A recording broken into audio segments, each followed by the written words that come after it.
하나님을 경험하는 삶, 네 번째 시간 하나님을 알길 원합니다 라는 제목으로 하나님의 말씀을 증거하도록 하겠습니다.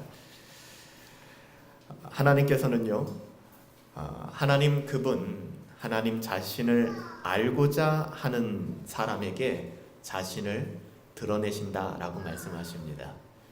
그러니까 하나님께서 하나님을 어떤 사람들에게 드러내 주시는가? 하나님을 알고자 하는 마음이 있는 사람들. 그래서 그랬을까요? 시편 기자는 하나님이여 사슴이 시냇물을 찾기에 갈급함 같이 목이 타서 갈증이 나는 사슴이라는 한 동물을 비유로 들어서 하나님을 향한 마음들을 고백하고 있습니다. 하나님은 하나님 그분을 알고자 하는 자에게 반드시 그분을 나타내실 것이다 라고 약속해 주셨죠. 그뿐 아니라 하나님께서 우리에게 가장 원하시는 것, 정말 우리에게 하나님께서 원하시는 것이 무엇일까요? 가장 원하시는 것은 하나님을 아는 일에 있어서 오늘 호세아 선지자가 고백했던 것처럼 나는 인애를 원하고 제사를 원하지 않는다. 번제보다 내가 하나님 아는 것을 더 원한다 라고 말씀해 주셨습니다. 하나님이 정말로 가장 원하는 것은 하나님을 아는 일에 우리의 삶을 드리는 것입니다. 하나님은 하나님 앞에 드려진 우리의 삶을 그 어떤 값진 재물보다 더 기뻐하십니다. 하나님께서 원하시는 것은 우리가 하나님을 알기를 원하는 것이고 하나님을 알아가는 것에 있어서 우리의 삶을 드리기를 원하는 것입니다. 여기에서 또 우리가 지난 몇 주간의 말씀을 상고했던 것과 더불어서 살펴볼 필요가 있는데요. 하나님을 아는 것을 가장 기뻐하신다 할 때 우리가 지식적인 알미라고 생각해서는 여러분 그것은 커다란 오해입니다. 하나님을 안다는 것은 로마서 12장 1절에 사도 바울이 고백하였던 것처럼 형제들아 내가 하나님의 모든 자비하심으로 너희를 권하는데 너희의 몸을 너희의 삶을 하나님이 기뻐하시는 거룩한 산 제물, 다시 말하면은 제사로 올려드려야 된다라고 이야기하는 거예요.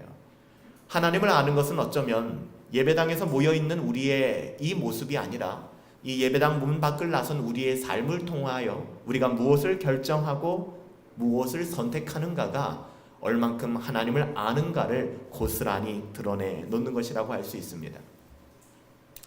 존경하는 칼빈은 제네바로 가고 싶은 마음이 없었습니다.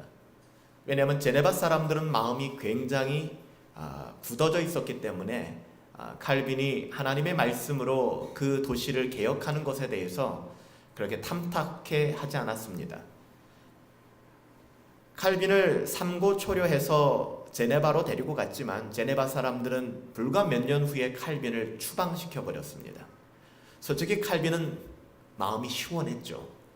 본인이 가고 싶었던 것은 제네바가 아니었고 오히려 스트라스부르에 가서 그는 하나님의 말씀을 공부하고 하나님을 아는 지식을 가르치며 그렇게 살기를 원했어요. 제네바는 너무 험난했거든요. 게다가 자기를 쫓아냈던 곳이 제네바입니다. 그가 스트라스부르에서 안정감을 누리면서 피난온 위그노들과 또 많은 그리스도인들에게 복음을 전하고 있을 그 무렵 그의 사랑하는 친구이자 동료였던 파렐에게서 편지가 옵니다. 다시 제네바로 와주셔야겠습니다. 가기 싫었을 거예요. 여러분 이때 칼빈이 사랑하는 친구 파렐에게 이런 편지를 썼습니다. 내 마음대로 선택할 수 있다면 파렐, 난 당신을 사랑하고 존경하지만 당신의 충고를 따르지 않는 방향으로 나는 나갈 것이요. 나는 내가 머물고 있는 스트라스부르가 너무 좋소. 나는 또 제네바에 가서 고생하고 싶지 않소. 게다가 그 사람들은 나를 미워하고 나를 추방시킨 사람 아니었어. 그러나 나는 나 자신이 나의 소유가 아니라는 것을 너무나도 잘 알고 있기 때문에 하나님께 바친 희생제물처럼 나의 심장을 주님께 드립니다. 그리고 그는 제네바로 향하였습니다. 이것이 바로 하나님을 아는 사람입니다. 하나님을 아는 사람, 하나님을 깊이 경험한 사람, 그 사람은 결코 자기의 원하는 방식대로 삶을 따라가지 않습니다. 여러분 하나님을 안다는 것은 결코 지식의 영역이 아닙니다. 예배 때 잘 받아줬고, 교리 모임 시간 때 기독교 강요를 배우고, 지식을 탑재하고, 논리를 탑재하고, 과연 이것이 하나님을 아는 것일까? 개혁신앙을 한다고 해서, 개혁신앙을 추구한다고 해서 정작 소리나는 구리와 울리는 꽹과리처럼 사랑은 없고, 무엇인가 율법주의자와 바리새인들처럼 변질되고 왜곡된 오늘날 시대를 살아가는 우리들에게 하나님을 경험하는 삶이란 과연 무엇일까? 하나님을 안다는 것은 과연 무엇일까? 우리는 하나님을 얼마나 알고 계십니까?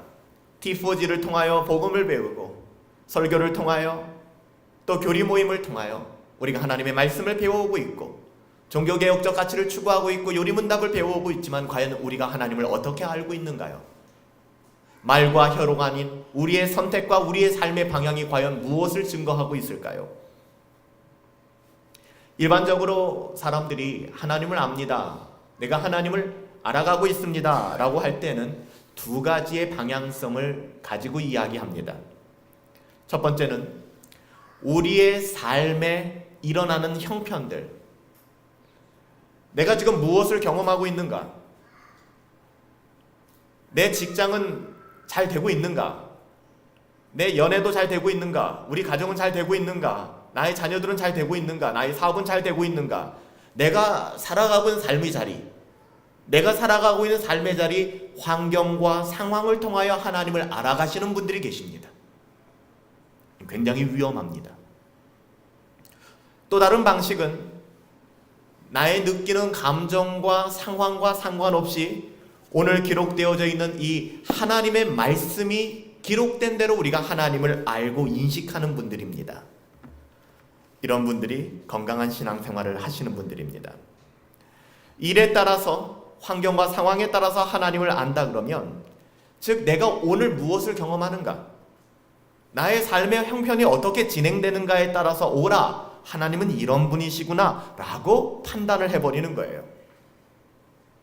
그렇지만 그렇게 만약에 우리가 하나님을 알아간다 그러면 우리의 신앙은 상당히 불안정한 신앙생활을 하게 될 것입니다. 왜냐하면 우리 가운데 좋은 일이 일어나고, 마치 신데렐라의 그 주문처럼 디비디바비디부, 우리가 원하는 대로 주문만 외우면 그대로 뭔가 잘 되는 것 같아요.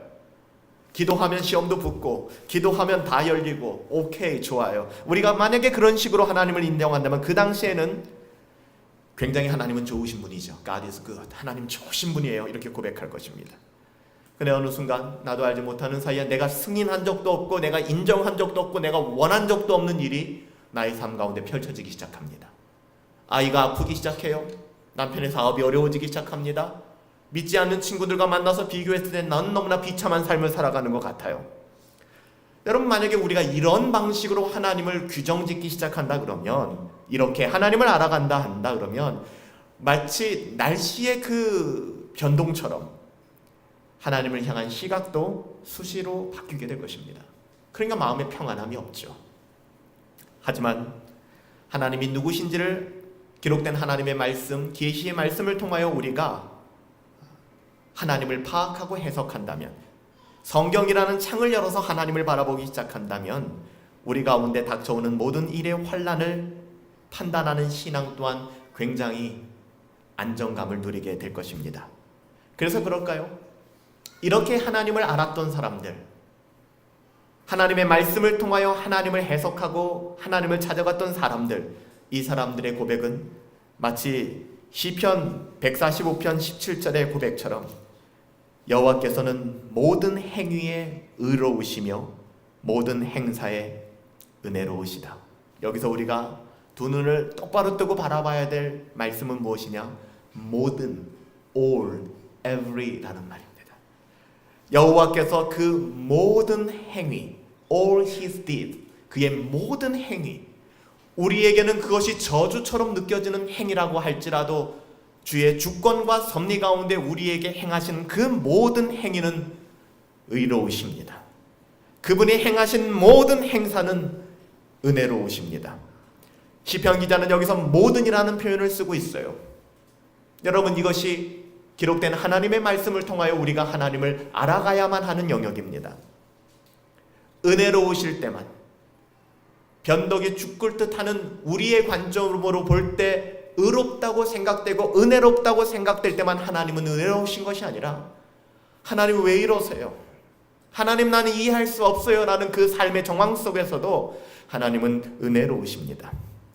모든 하나님의 행위가 다 은혜롭습니다. 즉 하나님이 하시는 모든 일이 은혜롭다라고 고백하는 것, 이것이 성경이 하나님에 관하여 알기를 원하고 우리에게 알려주는 메시지입니다. 여러분, 이런 고백은 하나님이 누구신지를 알기 때문에 하나님을 통해 일을 판단하고 상황을 판단하는, 즉 우리에게 일어나는 환경과 상황의 어떠함으로 오라, 하나님은 그런 분이시구나가 아니라 하나님을 바르게 알고 있기 때문에 우리에게 주어지는 환경과 상황을 하나님의 관점에서 해석할 수 있는 거예요. 그래서 지금 당장은 내가 이해할 수 없다 할지라도 내 안에 흔들리지 않는 명제, 하나님은 선하시다는 거예요. 하나님은 선하시다는 거예요. 욥을 소개합니다. 욥은 바로 그런 고백을 할 줄 아는 사람이었습니다. 욥기를 읽어보시면 알겠지만 그는 너무나도 엄청난 시련과 슬픔, 욥의 10분의 1도 안 되는 고난이 아마 우리들 가운데 엄습한다 그래도 우리의 신앙이 송두리째 흔들릴지도 모르겠어요. 그 모든 것을 경험했던 것이 욥인데요, 그는 이 시련과 슬픔, 환경과 상황으로 하나님을 해석하지 않습니다. 하나님의 하나님 되심으로 이 환경과 상황을 해석해냅니다. 우리 한번 욥기를 살펴보려고 하는데요, 오늘 본문이 조금 길어서 우리 읽어야 될 부분들이 앞에 제가 말씀을 준비했습니다. 우리 욥기 말씀 같이 한번 보도록 하겠습니다. 1장 6절부터 1장 1절부터 5절까지 먼저 한번 보도록 하겠습니다. 함께 읽도록 하겠습니다. 시작. 우스 땅에 욥이라 불리우는 사람이 있었는데 그 사람은 온전하고 정직하여 하나님을 경외하며 악에서 떠난 자. 욥을 그렇게 소개하죠. 보세요. 우스 땅에 사는 사람이었는데 욥이라는 사람입니다. 성경이 그렇게 증언하는 거예요. 온전한 사람이었습니다. 정직했습니다. 하나님을 사랑하고 두려워할 줄 아는 사람이었습니다. 심지어는 악에서부터 떠난 사람이었습니다. 2절부터 다시 읽습니다. 시작.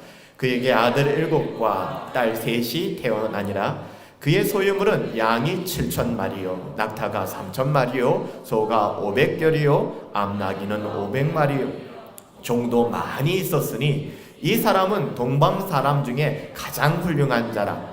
자기 아들들이 자기 생일에 각각 자기의 집에서 잔치를 베풀고 그의 누이 3명도 청하여 함께 먹고 마시더라. 그들이 차례대로 잔치를 끝내면 욥이 그들을 불러다가 성결하게 하되 아침에 일어나서 그들의 명수대로 번제를 드렸으니 이는 욥이 말하기를 혹시 내 아들들이 죄를 범하여 마음으로 하나님을 욕되게 하였을까 함이라. 욥의 행위가 항상 이러하였더라. 오케이, 보세요. 이런 욥이라는 사람이 있습니다. 혹시나 자기의 자녀들이 보이지 않는 그 마음으로 죄를 지었을까 하여 한 사람 한 사람 앞에 희생제사를 드렸던 사람, 아브라함과 같은 시대 족장 시대에 살았던 한 사람 욥, 동방의 의로운 사람, 그리고 부자였던. 그래서 성경이 그에 대하여 뭐라고 얘기합니까? 욥의 행위조차도 항상 이러하였다, 깨끗하였다, 정직하였다 라고 얘기합니다. 첫 번째, 욥기를 통하여 우리가 볼 수 있는 욥의 모습, 욥의 가정에 대한 설명을 우리가 읽었습니다.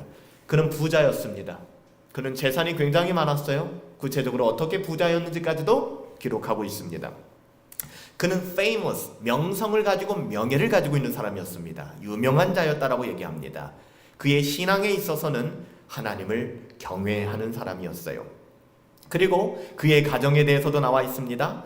욥은 뭐라고 얘기합니까? 하나님을 경외하는 사람, 하나님을 너무나도 뜨겁게 사랑하는 사람, 더 나아가 하나님을 더 깊이 알기를 원하는 사람, 전심으로 하나님 앞에 헌신하며 섬기는 사람, 이런 사람이 욥이었습니다. 근데 욥이 보지 못하는 장면이 이제 등장합니다. 욥은 몰라요.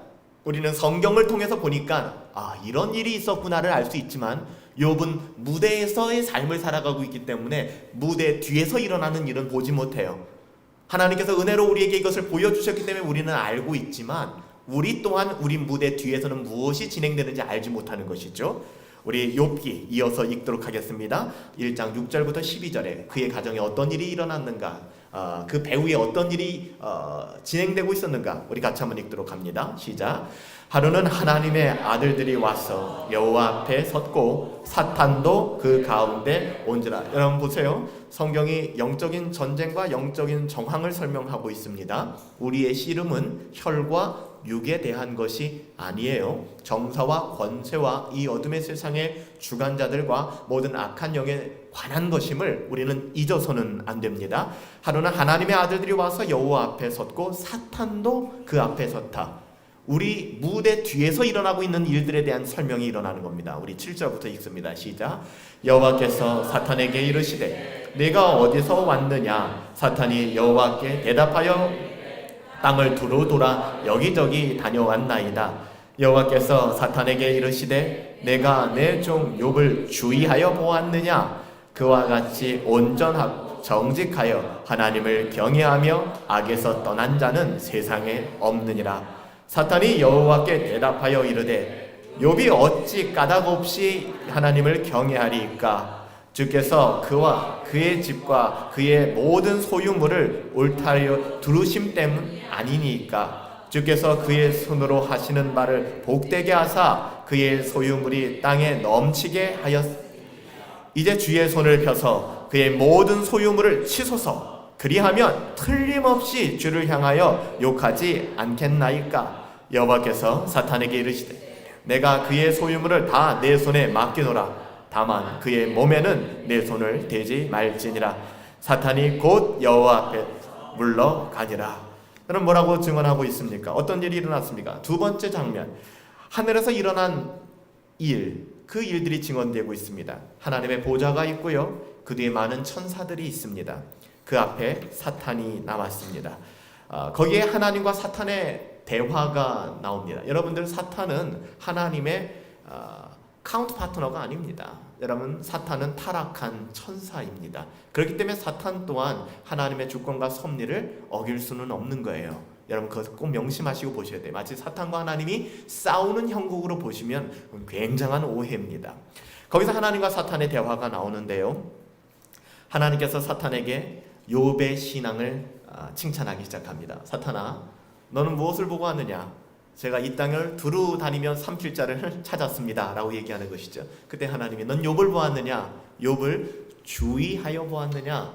다시 말하면 건성건성 보는 것이 아니라 뚫어지게 관찰하고 일거수일투족 다 살펴보았느냐? 봤어? 욥 같은 사람 진짜 대단하지 않니? 그가 나를 얼마나 사랑하고 나를 얼마나 경외하는지 몰라 라고 얘기합니다. 그때 사탄이 반론을 펴는 겁니다. 욥이 하나님을 예배하며 헌신하며 섬기는 데에는 하나님 그만한 이유가 있지 않겠습니까? 그것은 하나님께서 욥을 축복하사 욥에게 복을 주사 욥의 생업에 복을 주셨고 우양과 또 모든 소유들이 늘어났고 그리고 그가 동방의 부자가 되지 않았습니까? 하나님께서 모든 일을 복 주셔서 그를 형통하게 하셨고 재산도 또 자녀도 많이 주셔서 그가 하나님을 섬기는 거 아니겠습니까? 당신이 울타리로 딱 막아주사 보호했으니까 감사하는 건 너무 당연한 것이죠 라고 얘기해요. 다시 말하면 뭡니까? 사탄이 얘기하는 것은 욥은요, 하나님을 알되 하나님이 기록된 있는 그대로의 하나님을 아는 것이 아니라 그의 상황과 환경을 통해서 하나님을 아는 사람이에요. 다시 말하면 그가 지금 살만하니까 하나님을 찬양하는 것이지, 그가 만약에 찌질이도 가난하고 되는 일은 하나도 없고 물론 열심히 하는데도 불구하고 그래도 하나님을 섬기겠습니까? 말도 안 되는 소리입니다. 이렇게 반론을 펴는 것이죠. 그래서 이렇게 얘기합니다. 만약 하나님께서 이제까지 욥에게 베풀어 주신 축복의 손길, 그 복의 손길을 멈추시고 욥에게 주신 모든 것도 다 환수하시고 회복하신다면, 다시 말하면 욥은 하나님을 찬양하지 않을 겁니다. 다시 말하면 욥이 하나님을 알되 그의 환경과 상황의 어떠함에 따라서 하나님을 아는 사람이지, 하나님 당신이 말씀하시는 것처럼 그리 아니하실지라도 오로지 하나님만 바라보며 나아가는 사람은 아닙니다 라고 이야기하는 것이죠. 그래서 하나님께서는 욥에게 그렇게 이야기합니다. 내가 그의 모든 소유물, 욥의 모든 소유물을 네게 붙인다. 그렇지만 그의 생명은 네가 해할 권세가 없다라고 얘기합니다. 사랑하는 여러분들, 이 장면은 욥이 모르는 장면이에요. 중요한 거예요. 욥이 이것을 알 수 있었다면요, 쉽게 이겨낼 수도 있을지 모르겠지만 욥은 이 과정을 몰라요. 왜 나에게 이런 일이 일어나는지 해석할 수가 없는 거예요. 그렇죠? 이게 중요해요. 이때 욥의 태도들이거든요. 욥은 하나님을 아는 지식을 통하여 자신에게 찾아오는 수많은 환난과 상황의 어떠함들을 해석해내기 시작합니다. 욥은 정말로 하나님을 알았던 사람이기 때문에 그래요. 여러분, 어떤 일이 일어납니까? 우리 13절부터 19절 1장 이제 전체 내용인데요, 우리 그 부분 한번 읽도록 하겠습니다. 시작.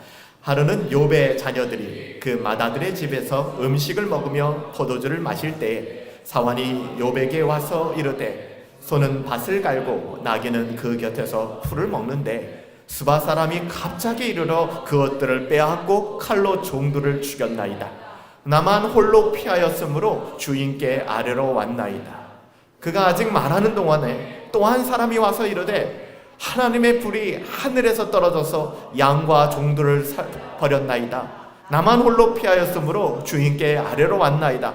그가 아직 말하는 동안에 또 한 사람이 와서 이르되 갈대아 사람이 새 무리를 지어 갑자기 낙타에게 달려들어 그것을 빼앗으며 칼로 종들을 죽였나이다. 나만 홀로 피하였으므로 주인께 아뢰러 왔나이다. 그가 아직 말하는 동안에 또 한 사람이 와서 이르되 주인의 자녀들이 그들의 맏아들 집에서 음식을 먹으며 포도주를 마시는데 거친 들에서 큰 바람이 와서 집 내 모퉁이를 치매 그 청년들 위에 무너짐으로 그들이 죽었나이다. 나만 홀로 피하였으므로 주인께 아뢰러 왔나이라 한지라. 견디시겠습니까? 견딜 수 있겠어요? 그가 아직 말하는 동안에 단 한 번의 사건만 일어나도 내가 산 부동산이 좀 하락하기만 해도, 내가 산 증권과 주식이 좀 떨어지기만 해도 마음 떨어지고 상하는 우리들인데, 여러분들 이거 어떻게 감당하시겠습니까? 이제 세 번째 장면이에요. 욥의 종들이 와서 불행한 소식들을 전합니다. 사탄이 말하는 대로 됐습니다. 이 네 명의 사람들이 말한 시간들은 적어도 길어도 30분 안에 일어난 사건들입니다. 주인이시여 재산을 다 잃었나이다. 주인이시여 당신의 명예가 땅에 떨어졌나이다. 이런 표현을 쓰죠. 하늘에서 하나님의 불이 내려. 이거는 그의 무슨 죄가 있어서 하나님이 막 심판하시는 것 같잖아요. 심지어는 그의 자식들까지 모두 목숨을 잃었다라는 이 소식을 30분 안에 이 네 명의 사환들을 통해서 욥은 듣게 됩니다. 양과 소와 약대가, 그리고 자기가 가지고 있던 모든 재산이 한순간에 다 날아갔습니다. 거기에 그의 자녀들이 한순간에 허망하게 그렇게 목숨을 잃고 말았습니다. 여러분들, 우리는 무대 뒤편에서 왜 이런 일이 일어나는지, 왜 이런 일들이 생겨나는지 우리는 모릅니다. 우리가 욥기를 읽고 하나님이 우리에게 이 말씀을 주셨기 때문에 우리는 아는 거지. 여러분, 우리에게 하나님이 지혜를 주셔서 욥과 동일하게 그냥 제3자 욥에 대한 사건을 읽는 것이 아니라 우리 삶 가운데 일어나는, 우리가 도저히 이해할 수 없는 일들이 이렇게도 일어날 수 있다는 것을 여러분들 믿음의 안목으로 보셔야만 합니다. 무대 뒤편에서 왜 이런 일이 일어나는지 우리는 하나님의 말씀을 통해서 알고 있습니다. 그러나 욥은 그걸 모릅니다. 눈에 보이는 현상만, 상황만 눈앞에 펼쳐지는 것이죠. 우리들의 삶 속에서 어떤 일이 일어나는 경우는 결코 우연이라는 건 없습니다. 신자들이 쓰지 말아야 될 말이 뭐냐 하면 우연히, 어쩌다 보니까, 운이 좋았다, 이런 표현들입니다. 여러분, 이것은 하나님을 무시하는 그런 언사입니다. 결코 우연이라는 것은 없습니다. 우리에게 주어지는 모든 일들, 우리의 머리카락이 하나 빠지고 다시 나는 그 과정까지도 하나님의 주권과 하나님의 섭리 가운데에서 가능한 일이라는 사실을 여러분 믿으시기 바랍니다. 하나님이 주관하시는 일이에요. 또한 혹자는 이렇게 이야기하는 분들이 계십니다. 아무리 그래도 목사님, 저는 욥기 1장에 일어난 이 사건들 이해 못하겠어요. 저는 감당이 안 돼요. 알아요. 그렇게 질문하시는 여러분들은 감당이 안 돼서 여러분들에겐 그런 일이 안 일어날 겁니다. 근데 욥에게는 그것을 감당할 만한 믿음이 있었어요. 그래서 하나님께서, 여러분들 이 사건을 우리들의 삶에 적용하지 마세요. 하나님이 내 자식들 한순간에 다 뺏어가시면 어떻게 하나? 하나님이 내 재산 다, 우리는 그러면 널브러질 갈기 때문에 하나님께서 그렇게 안 하시는지도 모르겠어요. 여러분들, 하나님께서는 감당 못할 시험을 우리에게 주시는 분이 아니십니다. 그렇죠? 그래서 실은 이 욥은 이것을 감당할 수 있는 사람이기 때문에 하나님께서 욥에게 이러한 시험을 주신 것이죠. 이런 시험을 주신 거예요. 여러분, 욥의 태도를 보십시오. 욥기 1장 20절부터 22절에 욥 1장 마지막 장에 이제 욥의 네 번째 욥의 태도들이 나옵니다. 우리 같이 한번 읽을까요? 20절부터 시작. 욥이 일어나 겉옷을 찢고 머리털을 밀고 땅에 엎드려 예배하며 이르되 내가 모태에서 알몸으로 나와 싸운즉 또한 알몸이 그리로 돌아가오리라. 주신 이도 여호와시오 거두신 이도 여호와시오니 여호와의 이름이 찬송을 받으실지니이다 하고 이 모든 일에 욥이 범죄하지 아니하고 하나님을 향하여 원망하지 아니하니라. 할렐루야. 여러분들, 욥의 슬픔을 이야기하고 있습니다. 어떤 일이 일어났을 때 슬픔을 감추는 것만이 꼭 믿음은 아닙니다. 우리가 굉장히 오해하는 거예요. 여러분, 눈물을 흘리고 아주 괴로워하는 여러분들, 이것이 믿음 없는 게 아니라는 거예요. 그러니까 우리가 예를 들면은 사랑하는 가족을 잃고 이제 장례식을 치르고 있는 가족들에게 가서 막 괴로워하고 오는 사람들을 보고 하늘에 소망이 있는데 왜 그래? 울지 마. 믿음 없이 왜 그래? 라고 얘기하지 마세요. 여러분, 운다는 것이, 괴로워한다는 것이 믿음이 없는 게 아닙니다. 여러분, 믿음이 있고 믿음이 없고는 눈물 뒤에, 눈물은 전혀 중요한 게 아니에요. 눈물 뒤에 나오는 그의 말과 그의 행동이 어떠한가를 보면서 그가 믿음이 있는가 없는가를 볼 수 있는 것이죠. 사랑하는 자녀를 잃고 사랑하는 사람을 잃고 눈물을 안 흘리는 게 이상한 거죠. 떠나가는 사람들을 보고 괴로워하지 않는 사람이 이상한 거죠. 괴롭죠. 마음이 아프고 눈물이 나죠. 그것은 나쁜 것이 아닙니다. 이런 순간에 우리가 잘못된 신앙은 무엇이냐? 담대하게 웃어야 된다. 그냥 아무것도 아닌 것처럼 넘겨야 된다. 이게 믿음 좋은 거다. 그럼 믿음 좋은 것과 전혀 상관이 없습니다. 믿음과 그것은 별개의 문제입니다. 우리 신자들, 그리스도인들이 눈물을 흘리며 마음이 무너져 내리는 것을 경험하는 것은 결코 나쁜 일은 아닙니다. 당연한 겁니다. 인지상정이에요. 중요한 것, 이것을 어떻게 극복할 것인가 하는 문제들입니다. 이런 사실을 결과적으로 어떻게 판단할 것인가 하는 게 중요합니다. 욥을 보세요. 슬픔에 쌓여 있지만 욥은 슬퍼합니다. 괴로워합니다. 아파합니다. 그렇지만 욥의 태도를 보세요. 그는 그 자리, 그 땅에서 엎드려져 하나님을 월십, 경배하고 있습니다. 하나님을 높여드리고 있습니다. praise, 하나님을 칭찬하고 있어요. 하나님의 선하심을 드러내고 있습니다. 여러분, 욥의 삶이야말로 범사에 감사하라는 우리 주님의 신약성경적 교훈이 우리들 가운데 바로 보여지는 거 아닙니까? 모든 일에 하나님의 선하심을 드러내고 있는 것입니다. 이 욥의 신앙은 믿음의 대표적인 모델, 전형이라고 저는 말씀드리고 싶습니다. 사탄이 깨어지고 하나님의 영광이 드러나는 순간이죠. 하나님의 영광이 욥을 통하여 드러나는 순간이에요. 욥의 삶은 닭살이 났는데 하나님의 영광이 드러난단 말입니다. 우리가 착각하는 것은 우리가 고지를 점령하고 우리가 승리하고 우리의 지경이 넓어졌을 때 하나님은 영광을 받으실 것이라는 우리 중심적인 하나님의 영광관이 문제가 되는 거 아니겠습니까? 중요한 것은 우리의 어떠함이 아닙니다. 그 어떤 상황 속에서도 우리가 하나님을 경배하고 하나님의 선하심을 드러낼 수 있는 그 태도가 우리의 믿음을 가늠할 수 있다는 것입니다. 하나님이 어떤 분이신지 알기 때문에 가능한 거예요. 그게 없다면 가능하지 않아요. 여러분들에게도 제가 이런 상황 속에서도 여러분 하나님을 경배하셔야 돼요. 하나님 높여드리셔야 해요.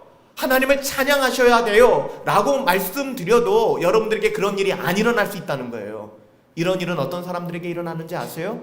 교회를 다니는 사람들에게 일어나는 것이 아니라 하나님을 아는 분들, 하나님을 깊이 경험하신 분들, 하나님이 어떠한 분이신가를 참으로 아는 분들에게는 욥과 같은 고백이 물론 더디고 힘들고 아프지만 내 가슴은 먹먹하지만 그 모든 환경과 상황을 처복종시키고 주님 앞에 무릎 꿇을 수 있는 거예요. 여러분들, 욥이 만약에 환경과 상황을 통해서 하나님을 아는 사람들이었다면 동방의 갑부로 지낼 때, 동방의 명성이 있을 때 그는 보란듯이 예배하며 하나님을 자랑했을 것입니다. 나는 하나님을 믿기 때문에 하나님 나에게 이렇게 복을 주셨지, 너희들도 하나님 믿어 복 주실 거야, 이런 이야기를 했을 것입니다. 그리고 하나님이 모든 것 다 빼앗아 가신 후에는 왜 나에게 이런 일이 일어날까? 왜 나에게서 정말 다 빼앗아 가시는 걸까? 하나님, 당신이 나 사랑하는 거 맞습니까? 당신은 정말 저를 지켜주시는 자 맞습니까? 내가 뭔가 잘못 생각했군요. 내가 잘못된 신을 믿었군요. 저는 당신을 신뢰할 수 없습니다. 그 아내마저도 욥을 저주하고 떠날 때 욥의 마음이 어땠을까요? 충분히 이럴 수 있는 가능성들이 있죠. 아니, 이게 상식이죠, 오히려. 그랬다면 욥은 하나님을 제대로 아는 사람이 아니었을 것입니다. 하나님은 우리가 우리의 환경과 상황에 따라서 하나님을 아는데 머물길 원치 않습니다. 오늘 기록되어 있는 이 하나님의 말씀이에요. 우리에게 주신 이 언약의 말씀, 이 말씀을 깊이 상고하시고 이 말씀에 비추어서 하나님이 어떠한 분이신가를 알아갈 수 있게 되기를 예수님의 이름으로 부탁드립니다. 이것이 하나님을 깊이 경험하는 삶이에요. 한 사람만 더 소개합니다. 다윗입니다. 다윗은 참 많은 부분에서 우리가 살펴볼 수 있는데 사무엘하 12장 15절부터 23절의 본문을 우리 한번 같이 읽도록 하겠습니다. 우리 같이 한번 읽습니다. 시작. 우리아의 아내가 다윗에게 낳은 아이를 여호와께서 치심에 심히 앓는지라. 다윗이 그 아이를 위하여 하나님께 간구하되 다윗이 금식하고 안에 들어가서 밤새도록 땅에 엎드렸으니 그 집에 늙은 자들이 그 곁에 서서 다윗을 땅에서 일으키려고 하되 왕이 듣지 아니하고 그들과 더불어 먹지도 아니하니라. 이래 만에 그 아이가 죽으니라. 그러니 다윗이 신하들이 아이가 죽은 것을 왕에게 아뢰기를 두려워하니 이는 그들이 말하기를 아이가 살았을 때 우리가 그에게 말하여도 왕이 그의 말을 듣지 아니하였 어떻게 그 아이가 죽은 것을 그에게 아뢰 수 있으랴. 왕이 상심하리 함이라. 다윗이 그의 신하들이 서로 수군거리는 것을 보고 그 아이가 죽은 줄 다윗이 깨닫고 그의 신하들에게 묻어 대답하되 죽었나이다 하는지라. 다윗이 땅에서 일어나 몸을 씻고 기름을 바르고 의복을 갈아입고 여호와의 전에 들어가서 경배하고 왕궁으로 들어와 명령하여 음식을 그 앞에 차리게 하고 먹는지라. 그의 신하들이 그에게 이르되 아이가 살았을 때에는 그를 위하여 금식하시고 우시더니 죽은 후에는 일어나서 잡수시니 이 일이 어찌 됨이니까 하니 이르되 아이가 살았을 때 내가 금식하고 운 것은 혹시 여호와께서 나를 불쌍히 여기사 아이를 살려주실지 누가 알까 생각함이거니와 지금은 죽었으니 내가 어찌 금식하랴. 내가 다시 돌아오게 할 수 있느냐. 나는 그에게로 가려니와 그는 내게로 돌아오지 아니하리라 하니라. 욥 같은 경우는 아무 죄가 없었죠. 근데 그런 시험이 있을 수 있다는 것을 우리에게 보여주는 말씀이라면 이 말씀은 좀 배경이 다르죠. 이 말씀은 다윗이 하나님 앞에 중한 죄를 지은 후에 일어난 현상이에요. 그렇죠? 그렇지만 여기서도 우리는 알아야 될 부분들이 있습니다. 이 말씀은 다윗이 하나님을 얼만큼 알고 있는지에 대해서 보여주는 단면인데요. 다윗은 하나님을 알되 다윗 역시 환경과 상황을 따라서 하나님을 알아간 것이 아니라 하나님의 선하심과 하나님의 하나님 되심을 바로 알고 상황을 판단할 줄 아는 그런 사람이었습니다. 이 말씀의 내용은 다윗이 범죄하였습니다. 그래서 하나님 앞에 징계를 당하는 그런 장면이에요. 여러분, 이 본문에 대해서도 우리가 잘못 오해하시는 분들이 굉장히 많은데요. 이 본문을 사필귀정이다 라고 해석하면 안 돼요. 인과 응보다 라는 방식으로 해석해서는 안 됩니다. 즉, 죄를 지으면 반드시 벌을 받게 되고, 내가 죄를 지으면 주께 회개함으로 주님이 용서해 주셨다 해도 반드시 거기에는 보응이 따른다. 즉, 회개는 회개고 심판은 심판이다. 죄에 대한 대가는 받아야 돼. 사필 규정이야, 인과 응보야 라는 방식으로 우리가 생각해서는 안 됩니다.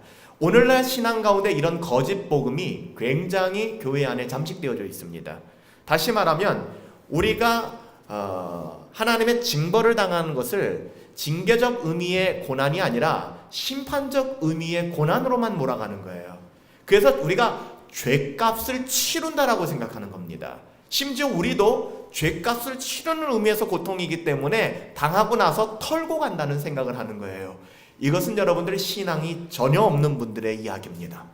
여러분들, 예수 그리스도께서 테텔레스타이, 내가 다 이루었다 라고 말씀하시며 모든 죄의 징벌적 의미, 심판적 의미의 죄악들은 우리 주님이 십자가에서 다 담당하셨음을 여러분 믿으시기 바랍니다. 우리에게는 그 어떠한 죄의 효력도 남아있지 않아요. 그리스도 예수 안에 계신다면, 그리스도 예수 안에 있는 자에게는 결코 정죄함이 없나니, 그리스도 예수 안에 있는 생명의 성령의 법이 죄와 사망의 법에서 우리를 어떻게 했다고요? 해방하였다는 것입니다.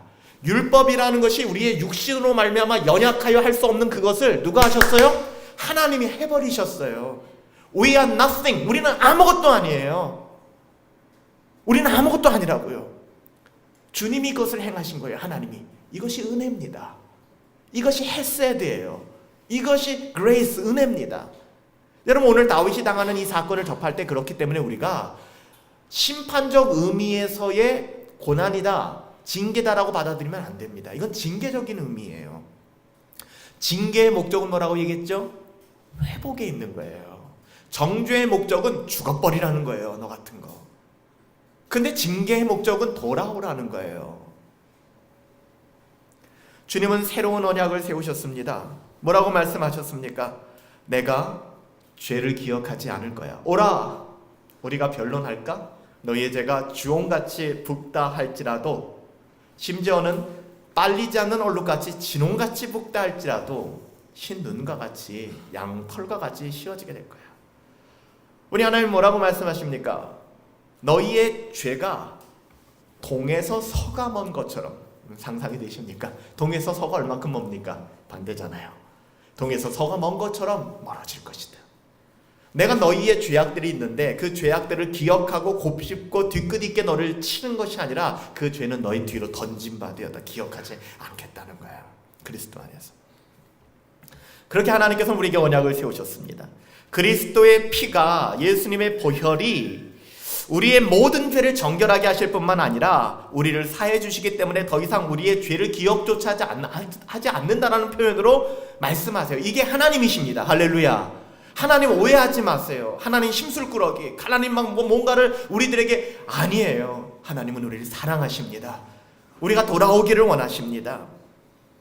우리 그리스도인들이 죄를 십자가 앞에서 고했지만 결국 뭔가 심판이 있을 거야, 그래도 보응이 있을 거야 라고 생각한다면 그건 틀린 거예요. 그래서 로마서를 잘 보세요. 우리가 T4G 때도 로마서를 한번 살펴본 적이 있지만, 로마서에서는 첫사람 아담이 선악과를 따먹었지만 죽음이 마지막 아담인 예수 그리스도께로 전가됐다라고 얘기를 합니다. 그러니까 우리에게 있는 것이 아니에요. 죄는 내가 범했지만 심판은 누가 받은 거예요? 그리스도가 받은 거예요. 이것을 지식적으로 아는 것이 아니라 조금만 더 감성적으로 여러분들이 이걸 받아들이세요. 죄는 내가 지었는데 주님이 죽으셨다고요. 이것이 리얼리티로 여러분들에게 오십니까? 그랬는데도 또 죄를 자의적으로 짓고 그 죄를 날마다 합리화시키면서 주님이 내 죄 다 담당하셨는데 라고 얘기하십니까? 그건 구원파들이에요. 그건 거짓복음입니다. 아니, 어떻게 그럴 수 있어요? 그 죄의 끔찍함을 알고 있는데.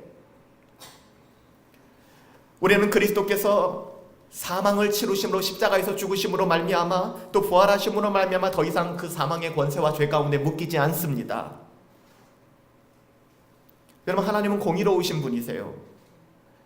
십자가는 하나님의 공의를 표현하는 것인가 동시에 하나님의 사랑을 담고 있습니다.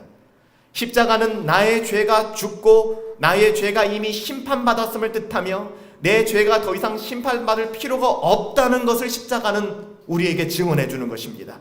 그래서 우리가 십자가를 붙잡는 거예요.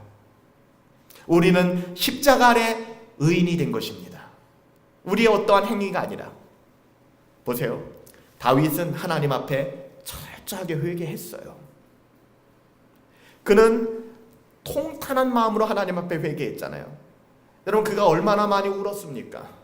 여러분, 다윗이 얼마나 많이 울었나요? 그는 자기의 죄를 숨기고 싶었어요.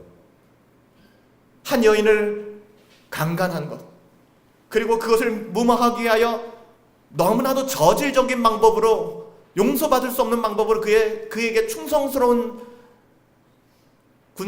군인을, 장군을 사지로 몰아서 죽게 만드는 굉장히 비열한, 그는 이 모든 죄악을 놓고 하나님 앞에 괴리감을 느끼며 자기 자신의 죄악을 통탄하며 회개했던 사람입니다. 인간의 본능이죠. 죄를 숨기려고 했습니다. 근데 하나님 나단 선지자를 보내셨어요. 나단의 말씀을 통하여 그는 자기의 권력을 가지고 나단을 몰아낸 것이 아니라 그는 하나님 앞에 부복했습니다. 여러분, 다윗이 얼마큼 회개했습니까? 이 우리아의 아내 밧세바를 범한 이 사건을 가지고 다윗이 얼마나 회개했나요? 온 세상이 알도록 했습니다. 나단, 부탁이에요. 제 명예가 있죠. 당신과 나만 좀 아는 거로 합시다. 이거 비밀거래 합시다. 제가 인정합니다. 이런 얘기 하지 않았어요. 나단과 자기만, 하나님만 아는 관계에서 끝낸 것이 아니라 온 세상이 다 알게 하였습니다. 여러분, 온 세상이 다 알았다고 하는 것은, 잘 보세요, 그 당시를 살았던 다윗 시대의 사람뿐만 아니라 우리도 알고 있어요. 우리도. 심지어는 우리도 다윗이 범죄했다는 거 우리도 알고 있습니다. 그토록 철저하게 회개했습니다. 용기 있는 일이잖아요. 동시대 사람들뿐만 아니라 그 다음 세대 사람들에게까지 자신의 죄를 기꺼이 알렸습니다. 시편 51편, 대표적인 참회의 시편 아닙니까? 심지어는 시편 51편을 가지고 성가대 같은 데서도 막 찬양을 하잖아요. 다윗의 그런 범죄함을 드러내면서 말이에요. 다윗은 깨진 사람이었어요. 깨어졌습니다. 보세요. 하나님이 그를 사랑하신 것은 그의 삶의 완벽함 때문이 아니었습니다. 오히려 성경은 그의 깨어진 마음이라고 이야기를 합니다. 성경은 이렇게 말씀하시죠. 여호와께서 구하시는 것은 상한 마음이라, 상한 심령이라. 상한 심령은 깨어진 마음입니다. 그것을 누가요? 하나님이 가장 기뻐하시는 거예요. 반대, 교만한 마음이죠. 하나님 교만한 것을 물리치십니다. 여기서 보세요. 우리아의 아내가 임신을 했습니다. 그리고 다윗의 아이를 가졌어요. 근데 그 아이가 지금 죽음에 이르게 된 것입니다. 여러분, 이것은 하나님의 심판이 아니라고요. 그렇게 해석하시면 안 돼요. 하나님의 심판이 아니라 우리가 조금 이해할 수 없는 영역도 있지만 더 높은 차원에서 하나님의 징계의 차원으로 보셔야 해요. 누누이 말씀드리는 심판의 차원은 죽여버리는 거예요. 그 죄값을 물어버리는 겁니다. 그렇지만 징계의 목적은 그 죄를 묻는 것이 목적이 아니라 그 죄를 지은 사람을 연단하시고 그를 회복시키는 도구로 사용하시는 겁니다. 거룩하고 하나님이 쓰시기에 더 합당한 사람이 되게 하사 의도적으로 이 일들을 꾸몄다는 거예요. 여기에 대해서 어떤 사람들은 그럼 우리아의 아내 밧세바가 낳은 그 아이는 무슨 죄가 있어요? 라고 얘기할지 모르겠지만, 우리가 아침 말씀 묵상을 통해서 또 새벽 기도를 통해서 지난주에 말씀 나눴던 것처럼 우리는 기록되어 있고 계시되어 있는 하나님의 말씀, 하나님이 우리에게 선명하게 보여주신 그 기준에만 우리가 순종하며 살아가면 돼요. 그 이후의 것에 대해서는 고린도 교회를 향하여 사도 바울이 증언했던 것처럼 우리가 지금은 부분적으로 알고 부분적으로 예언하지만 온전한 것이 올 때는, 주님 다시 오시는 그날에는 우리가 모든 것을 알게 될 것입니다. 지금 우리가 거울로 보는 것 같이, 청동 거울을 보는 것 같이 희미하지만 someday, 그 언젠가 우리는 주님 얼굴과 얼굴, face to face, 얼굴과 얼굴을 마주대하여 본란이 오게 될 것입니다. 그때는 알게 될 거예요. 우리 정도 되는 사람들이 하나님 그러시면 안 되는 거 아닙니까? 라고 얘기할지 모르겠지만, 오, 하나님은 선하신 분이셨군요. 하나님이 이러셨군요. 우리는 알게 될 겁니다. 할렐루야. 이걸 바라보고 신뢰하고 믿는 것이 신앙이에요. 우리의 방식대로 해석하는 것이 아니라. 이로 인하여 신하들 사이에 논란이 일어났습니다. 한쪽에서는 왕에게 이 사실을 알려야 합니다. 아이가 죽었습니다. 다른 한쪽에서는 무슨 소리입니까? 이 사실에 대하여 왕께 알리면은 이거 큰일 납니다. 왕 이거 심근경색으로 죽을지도 모릅니다. 다윗 지금 저렇게 애가 아플 때도 밥도 못 드시고 저러고 계셨는데 애가 죽었다는 이야기를 들으면 쇼크 살지도 모릅니다. 이렇게 얘기를 하는 거예요. 그렇죠? 근데 다윗은 굉장히 민감한 사람이었던 것 같아요. 벌써 왕궁 안에서 수군수군 대는 이야기를 듣고서 아이가 죽은 것을 직감했습니다. 그래서 다윗은 누가 말하지도 않았는데 일어나서 몸을 씻습니다. 그리고 의복을 갈아입습니다. 그리고 여호와의 전에 올라가서 욥과 똑같은 행동을 합니다. 경배하고 궁에 들어가서 음식을 먹습니다. 이중인격자가 아니에요. 다중인격자가 아닙니다. 하나님을 인정하는 거예요. 하나님을 인정하는 것입니다. 신하들이 이렇게 질문합니다.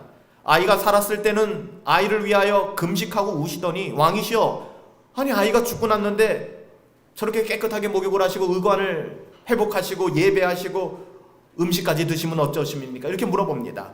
다윗은 이렇게 얘기합니다. 이 중요한 말이에요. 내가 하나님의 뜻을 명확히 알았으니, 내가 하나님의 뜻을 명확히 알았으니 하나님의 뜻은 항상 선하시며 공의로우시며 나는 그 하나님의 인자하심과 선하심과 공의로우심에 대하여 찬송할 것밖에는 없다라고 고백하는 거예요.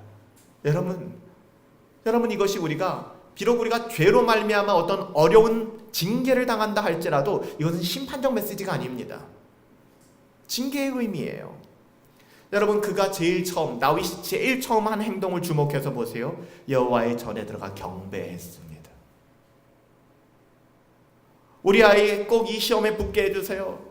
하나님 나 이 시험 꼭 붙어야 돼요. 열심히 기도하는데 떨어졌어요. 그러면 잠수 타는 게 아니라 최선을 다해서 시험을 준비했고 하나님께 기도했고 그 다음에는 하나님께 맡기는 겁니다. 나는 잘 이해가 안 되죠. 내 생각을 따라가면은 잘 돼야 되는데 왜 이런 일이 일어날까? 그가 만약 환경과 상황에 따라 하나님을 판단하는 사람이었다면 그는 다윗 역시 똑같이 나의 죄 때문에 생각된 문제라고 할지라도 하나님 앞에 항의했을 것입니다. 하나님이 이 아이를 죽이는 건 아니지 않습니까? 이 아이가 무슨 죄가 있습니까? 하나님 제가 회개했잖아요. 왜 이러세요 하나님 저한테? 라고 얘기했을지도 몰라요. 하나님의 긍휼하심에 대해서 나 이해 못하겠어. 죄를 넘어갈 만한 하나님의 긍휼하심은 없는 것 같아. 죄 조금이라도 지면 끝까지 추적해서 그 사람의 삶을 아작내는 박살내는 그런 하나님이시구나, 이렇게 생각했을지도 모르겠습니다. 그렇지만 다윗은 후에 시편 145편 17절에서 뭐라고 얘기합니까? 여호와께서는 그 모든 행위에 의로우시며 모든 행사에 은혜로우시다. 할렐루야. 여러분 우리는 어떻게 하나님을 알아가고 계십니까? 어떻게 하나님을 찾아가고 계십니까? 여러분들 풀무불에 던진 다니엘의 세 친구 아시지 않습니까? 그리 아니하실지라도 하나님 도대체 왜 이런 일이 우리 가운데 일어나는 것입니까? 여러분 말씀을 정리합니다. 하나님을 아는 사람은 지식적으로 아는 것이 아니라 진짜 하나님을 아는 사람은 환경과 상황을 따라서 하나님이 누구신지 판단하는 사람이 아닙니다. 하나님을 알므로 하나님을 알기에 우리의 삶의 환경과 그 어떠함들을 하나님의 말씀을 통해 그 말씀의 렌즈를 통해서 바라보고 해석하는 사람들이 참으로 하나님을 아는 사람들입니다. 인생을 살아갈 때 어려운 일들이 많이 있죠. 로마의 역사를 보면 네로와 같은 역사의 수많은 박해자들이 그리스도인들을 장작불 위에 올려놓고 화형을 시키기도 했고 콜로세움에 집어넣고 사자들의 먹잇감이 되게 하셨습니다. 근데 여러분 아세요? 초대교회사를 보면은요, 갑자기 그렇게 로마의 황제가 명령을 해서 아무 죄 없는 사람들, 그 사람들을 결박하고 단을 쌓고 기름을 뿌리고 마녀사냥을 하려는 그때에 그 청명하던 하늘에 갑자기 구름이 몰려오고 갑자기 비가 내려서 그 불을 끄는 일들이 있었어요. 놀랍지 않습니까? 다니엘이 경험했던 것처럼 사자 우리에 던져졌는데 그들이 목숨을 잃지 않는 경우들도 있습니다. 물론 대다수는 불에 타서 목숨을 잃었고 대다수는 사자의 먹잇감이 될 수밖에 없었죠. 잘 보세요. 왜 어떤 때 하나님은 그렇게 행하시고 또 어떤 때 하나님은 저렇게 행하시는 걸까? 구름을 보내서 비를 보내실 때는 하나님 전능하신 분이시고, 말도 안 되게 포박당해서 마녀 사냥을 당할 때 하나님 무기력한 분이실까? 아니라는 거예요, 여러분들. 그 어떤 상황 속에서도 하나님은 전능하시고 하나님은 은혜로우십니다. 할렐루야. 그 어떤 상황 속에서도. 역사 속에서 왜 어떤 사람은 불에 타도록 하나님께서 내버려 두셨고 왜 그런 모진 고난을 당했는지 우리는 이후의 역사가 진행되는 것을 보면 알 수 있어요. 여러분, 선교의 역사를 보면 순교자들의 피는 교회의 씨앗이 되었다라고 얘기합니다. 얀 후스라는 체코의 한 목회자의 죽음이 그 이후에 종교개혁을 격발시켰고, 종교개혁 이후에 수많은 희생과 순교가 오늘날의 우리의 예배를 보장했다는 사실을 여러분 기억하시기 바랍니다. 우리가 생각할 때는 하나님은 무조건 순교를 막으셔야 하고 하나님께서 모든 고통, 욥과 같은 고통은 잊지도 말게 하셔야 될지 모르겠지만, 하나님께서는 말도 안 되는 그 문제를 통하여 하나님의 역사를 이루어 나가신다는 것입니다. 사랑하는 여러분들, 이 대한민국에는 우리가 이렇게 신앙생활을 하게 된 계기에는 우리 조상 시절에 토마스 선교사가 이 땅에 복음을 전하러 왔습니다. 여러분들, 토마스 선교사는 그의 일대기를 보면 어느 나라에 가도 유능하고 탁월하게 선교할 수 있는 사람이었습니다. 아주 똑똑하고 지식인이었습니다. 장래 지도자감이었고 아주 총박맞는 크리스찬이었습니다. 근데 이 선교사가 조선 땅에 오게 되었습니다. 대동강을 통해서 오게 되었는데 배를 타고 대동강으로 평양으로 입성하게 되었습니다. 그때 우리나라의 왕은 대원군이었습니다. 대원군은 군대를 동원합니다. 그리고 대동강으로 올라오는 그 상선, 그 배를 향하여 활을 쏩니다. 불화살을 쏩니다. 그리고 이 배는 전소되고 말았습니다. 그리고 이 배에 탔던 토마스 선교사도 목숨을 잃고 말았습니다. 조선 땅에 내려본 적도 없어요. 기록에 보면 배가 불을 탈 때 토마스 선교사 일행이 들고 왔던 성경을 묻으로 땅으로 집어던지면서, 주님, 이 나라를 불쌍히 여겨주십시오. 이해할 수 없잖아요. 내가 이 나이 동안 공부를 했고 이 배를 타고 비행기 타고 온 것도 아니잖아요. 이 조선 땅에 왔으면 좀 내려서 복음도 전하고 뭐 이런 기회를 주셔야죠. 네, 하나님은 거기까지라고 하는 거예요. 짐 엘리엇과 그의 친구들이 아우카족으로 갔을 때도 마찬가지 아닙니까? 그 이후에 그의 아나 엘리자벳이 다시 그 부족에게 들어가고 그 부족이 어떻게 복음화되었고 성경이 그 부족 가운데 전수되었으며 그 부족에서 목회자가 나오게 되었다는 것 우리가 너무나도 잘 알고 있지 않습니까? 수많은 타임지라든지 수많은 신문에서 뭐라고 얘기했습니까? 미국의 이 촉망맞는 젊은이들이 이런 낭비가 어디 있느냐? 그건 결코 낭비가 아닙니다. 사랑하는 여러분들, 이쯤 돼서 우리가 하나님을 경험하는 삶, 제가 네 번째 시리즈 설교를 마치려고 합니다. 우리가 하나님을 얼마나 알고 있는지 여러분 확인할 수 있게 되길 원합니다. 그리고 정말 여러분들이 하나님을 알기를 원한다면 우리의 어떠함을 내려놓으시고 지금 이 자리에서 수많은 믿음의 선배들이, 믿음의 종들이 그랬던 것처럼 무릎 꿇어, 하나님, 내가 하나님을 더 알기를 원합니다. 하나님 더 알기를 원합니다. 하나님 더 알기를 원합니다. 이렇게 고백할 수 있게 되길 바랍니다. 우리 모두가 욥과 같이, 다윗과 같이, 그리고 다니엘의 세 친구, 토마스 선교사님, 아니면 짐 엘리엇 같은 믿음의 청년들, 하나님을 알기에 그 뜻대로 이 세상을 거스러 하나님의 영광 드러낼 수 있는 믿음의 삶 살아갈 수 있게 되기를 예수님의 이름으로 축복합니다.